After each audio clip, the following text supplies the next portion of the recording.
एक ओंकार सतगुरु प्रसाद। दोहा। चम दृष्टि जाके नहीं, करत चाम को काम, हेत परीक्षा के हरि, आवत भय सुधाम। टीका। बाबा जी अपने ब्रह्म आनंद रूप में मगन हुए। ब्रह्म दृष्टि से सर्व अपना आप ब्रह्म स्वरूप जानते हैं। चम दृष्टि का उनमें अभाव है, परंतु काम चमड़े का करते हैं। प्रतीत सबको होता है, तब परीक्षा लेने के लिए विष्णु भगवान ब्रह्मचारी का रूप धारण कर बाबा जी के घर आए। दोहा। रंग न रूप न पेख कछु, तिहि गुण ते प्रभु भिन्न, भगत परीक्षा करण हित, धारत भय सो चिन्ह। टीका। जिस परमात्मा का रंग रूप कुछ नहीं और भेष का कोई चिन्ह नहीं, जो रजोगुण तमोगुण व सतोगुण आदि गुणों से रहित हैं, वह परमात्मा बाबा जी की परीक्षा लेने के लिए ब्रह्मचारी का रूप धारण कर दर्शन देते हैं। एक ओंकार सतगुरु प्रसाद। श्री मुखवाक। जब हम होते तब तू नाही, अब तू ही मैं नाही। अनल अगम जैसे लहर में ओदद, जल केवल जल माही। माधवे क्या कहिए प्रम ऐसा, जैसा मानिए होए ना तैसा रहाऊ। नरपत एक सिंहासन सोया, सुपने भया भिकारी। अछत राज बिछरत दुख पाया, सोगत भई हमारी। राजपुयंग प्रसंग जैसे हैं, अब कछु कर्म जनाया। कनक कटक जैसे भूल परे, अब कहते कहन न आया। सर्वे एको अनेक स्वामी, सब गट भोग में सोई। कह रविदास हाथ पे नेरे, सहजे होए सो होई। टीका। भक्ति भाव से भगवान जी बाबा जी के पास आए। विष्णु जी को पहचान कर बाबा जी उठकर चरण वंदना करने लगे। तब परीक्षा के लिए विष्णु जी ने कहा, मुझको मत छू। यह बात सुनकर साहिब सतगुरु रविदास जी कहते हैं, जब हम होते, यानी हे परमेश्वर, जब हम में अहंकार था, उस समय आप हमको प्राप्त नहीं हुए, और जब हम आप सामने हो तो हमारे अहंकार का नाश हो गया। मैं नहीं रहा, क्योंकि मैं जो स्वयं को चमार की देह मात्र जानता था, अब वह नहीं रहा। यदि आप कहो कि एक देह स्वरूप में रहो, तो तेरी मेरी एक नहीं। तब सुनो, जैसे अग्नि के सब कार्य अग्नि रूप हैं और जल के सब कार्य जल रूप, वैसे ही आपके कार्य देह भी आपसे अलग नहीं, आप ही का रूप है। अनिल अगम जैसे, हे परमेश्वर, जैसे अग्नि के दीप मसाल आदि अनंत भेद सब अग्नि का रूप हैं, अग्नि से अलग नहीं। समुद्र जल की लहरें तरंगें बुदबुदें महासागर रूप हैं। इसी प्रकार तरंग आदि जल केवल जल का ही रूप है, जल से अलग नहीं। इसी प्रकार आप से उपजे निखल देह भी आप से भिन्न नहीं। इस प्रकार भिन्न प्रतीत होना भ्रम है, और भ्रम से फांसी जैसी वस्तु प्रतीत होती है, वास्तव में वैसी नहीं होती। इस भांति देह उपाधि से मुझ में चमारपना भान होना भी संभव नहीं।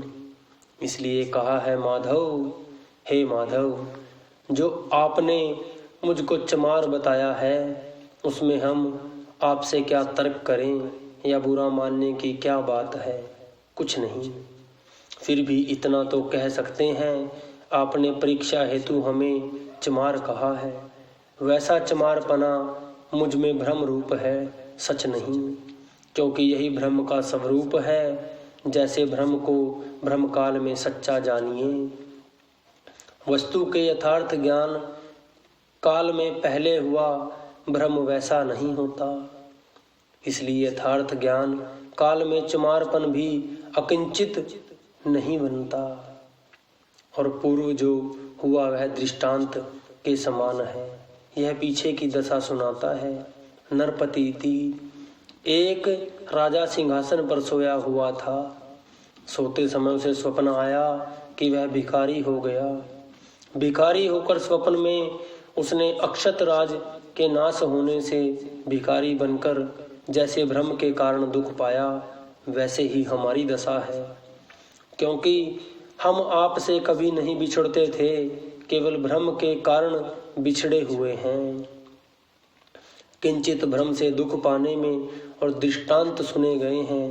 राज भुयंग जैसे रज्जु में सर्प का भ्रम होता है, वैसे ही मुझको आपसे भिन्न होना भ्रम है, और आप में जाति गोत्र की भांति भ्रम है। हम इस बात को पहले नहीं जानते थे। अब गुरु महाराज ने अपनी कृपा करके इस बात का मर्म यानी भाव हमें समझाया है। यह आत्मा में जो भ्रम है वह है नहीं। गुरु जी का उपदेश सुनकर हमने भी निश्चय कर लिया है कि वह बात ठीक भ्रम रूप है। तब हमसे वह बात पुनः मुख से नहीं कही गई। यह भी दृष्टांत सुनो। जैसे कोई मनुष्य कनक कटक यानी सोने के अनेक कंगन बने हुए देखकर भूल में पड़े या भ्रम करके कहता है यह कंगन है, सोना नहीं। ऐसी भ्रांति से कोई सुनार बाद में उन सबको गलाकर उसी मनुष्य से पूछे, हे नर, बताओ यह क्या है। तब उस मनुष्य ने निश्चय किया। तब उस कंगन कहने वाले ने यह नहीं कहा कि यह कंगन है, वह कहता है यह सोना है। इसी प्रकार यहाँ भी ज्ञान काल में सभी को मिट्टी और उससे निर्मित अनेक घड़ा, दीप आदि वस्तुएं हैं। भाव कारण रूप एक तथा कार्य रूप अनेक हैं। उन सब घटों में सोई आप ही स्वामी भोगते हो। भाव सत्य स्फूर्ति देते हो।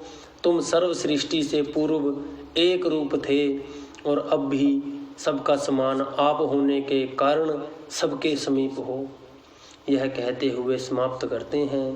कहे रविदास जी कहते हैं, हे परमेश्वर, आप तो सबके अति समीप हो। इसी कारण से आप मेरे छूने से भ्रम छूत का संकोच करते हो। ऐसा मत करो। इसलिए सहजे होए सो होई। जो व्यवहार बिना यत्न होते रहे वे हुए, मुझको इनसे कोई काम नहीं। रविदास का अद्वैत निश्चय परखने हेतु विष्णु रूप परमेश्वर ने पूछा, हे रविदास, तुझे ज्ञान कैसे हुआ, हमें सुनाओ। रविदास सुनकर अपना निश्चय सुनाते हैं। जब हम इति, हे परमेश्वर, जब देह इंद्रियां प्राणी के मेल से जीव भाव को प्राप्त हो रहे थे, उस काल आप हमारा अपना रूप होकर भी भान नहीं हो रहे थे। अब ज्ञान काल में भेद करने वाली उपाधियों को मिथ्या जानने से आप ही एक रहे हो। मैं नहीं रहा, मैं आपसे जुदा नहीं। जुदा ना रहने का दृष्टांत देते हैं।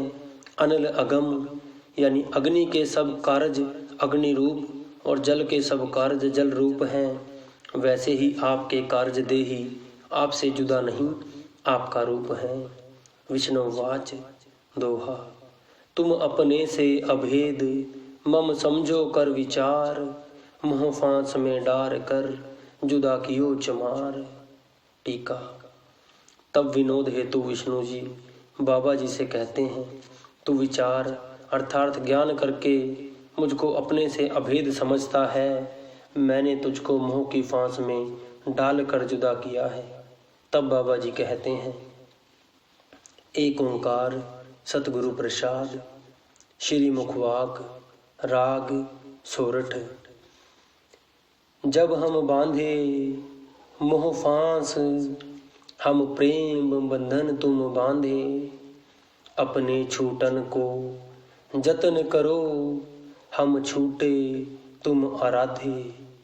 माधवे जानत हूँ जैसी तैसी, अब कहाँ करोगे ऐसी। राहु मीन पकड़ फांक्यों और काट्यों, रांधी कियो बहुबानी।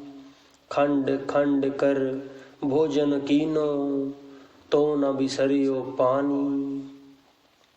आपन बापे नाही किसी को, भावन को हर राजा। मोह पटल सब जगत व्याप्यो, भगत नहीं संतापा। कह रविदास भक्ति इक बादी, अब हैं काश्यों कहिए। जा कारण हम तुम आराधे, सो दुख अजहूं सहिए। टीका। हे परमेश्वर, यदि आप हमको मोह रूपी फांस में बांधोगे तब निशंक होकर बांधो। केवल हम ही बंधन में नहीं पड़ेंगे, हम प्रेम बंधन तुम बांधे। हमने भी आपको प्रेम रूपी फांस में बांध कर रखा है, इसलिए हे प्रभु जी, अपने छूटने का आप ही यत्न करो, जिससे आप हमारी प्रेम फांस से छूट जाओ। हम तो आपकी आराधना कर मोह फांस से छूट गए हैं।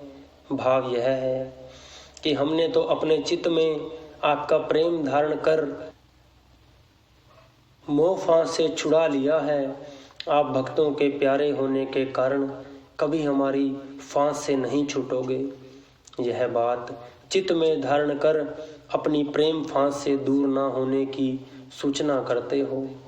माधवे, हे परमेश्वर, आप में जैसी हमारी प्रीत है उसको आप सर्वज्ञ होने के कारण जानते हो, इसलिए इस परखने के समय कहाँ करोगे ऐसी कहिए।